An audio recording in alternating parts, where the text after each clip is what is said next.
মালদহের তৃণমূল নেত্রী লাভলি খাতুনকে এবার বাংলাদেশে পাঠিয়ে দেওয়ার দাবি তুলল বিজেপি।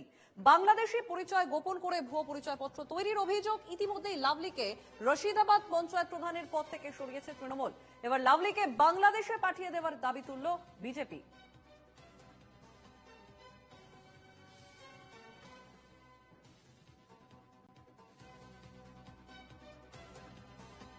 আমাদের সঙ্গে ফোন লাইনে রয়েছেন প্রতিনিধি নারায়ণ সরকার।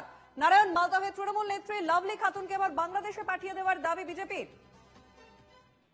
একদমই দেখো, স্বাভাবিকভাবেই এই মালদা জেলা জুড়ে লাভলি খাতুনকে নিয়ে ইতিমধ্যে কিন্তু তোড়জোড় শুরু হয়েছে মালদা জেলা জুড়ে। দেখো, গত কয়েক মাস আগে তুমি জানো যে লাভলি খাতুনের জাতিগত শংসাপত্র যেটা বাতিল করা হয়, পাশাপাশি তাকে যে প্রধান পদ থেকে তাকে সরিয়ে দেওয়া হয়।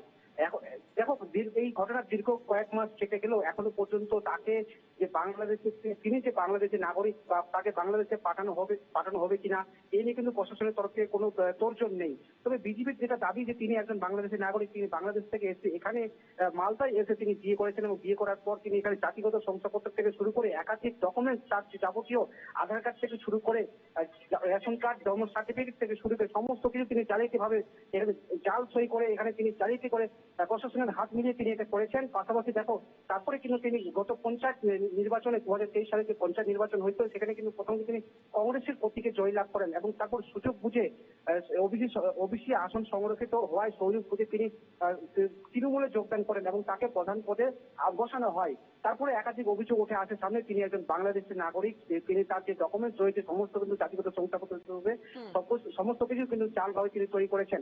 এ নিয়ে হাইকোর্টে মামলা করা হয়। হাইকোর্টে মামলা চলাকালীন তুমি জানো যে গত জানুয়ারি 28 তারিখে একেবারে নারায়ণ, আপাতত ধন্যবাদ তোমাকে। আমাদের সঙ্গে ফোন লাইনে ছিলেন প্রতিনিধি নারায়ণ সরকার।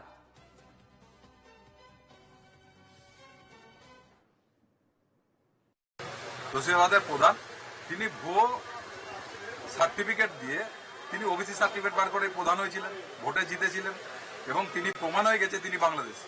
কিন্তু তারপরেও প্রশাসন মালদা জেলা তাকে তার মেম্বারশিপ থেকে খারিজ করছে না, তাকে বাংলাদেশি হিসাবে তাকে যে পুশব্যাক করে দেওয়ার কথা সেটাও করছেন। আমরা দেখতে পাচ্ছি মুখ্যমন্ত্রী তার মতো কথা বলছেন, প্রশাসন চুপচাপ আছে।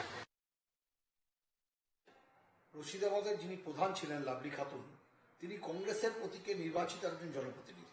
তিনি তার দলকে মিসপ্রিট করে এবং পরবর্তীকালে ডিস্ট্রিক্ট অ্যাডমিনিস্ট্রেশনকে মিসপ্রিট করে প্রধান পদে বসেছিলেন, কিন্তু কোর্টের নির্দেশে তার প্রধান পদ ইতিমধ্যেই বাতিল হয়েছে। যেহেতু সাবজুডিস ম্যাটার আছে, কোর্টের ডাইরেকশন অনুযায়ী ইতিমধ্যেই আরেকটা হিয়ারিং অলরেডি ইমপ্লিমেন্টেড হয়েছে, এক্সিকিউটেড হয়েছে। তার যে রায় সেটা হয়তো এতদিনের মধ্যে কোর্টে চলে গেছে। এরপরে আবার কোর্ট যা রায় দেবে সেই অনুযায়ী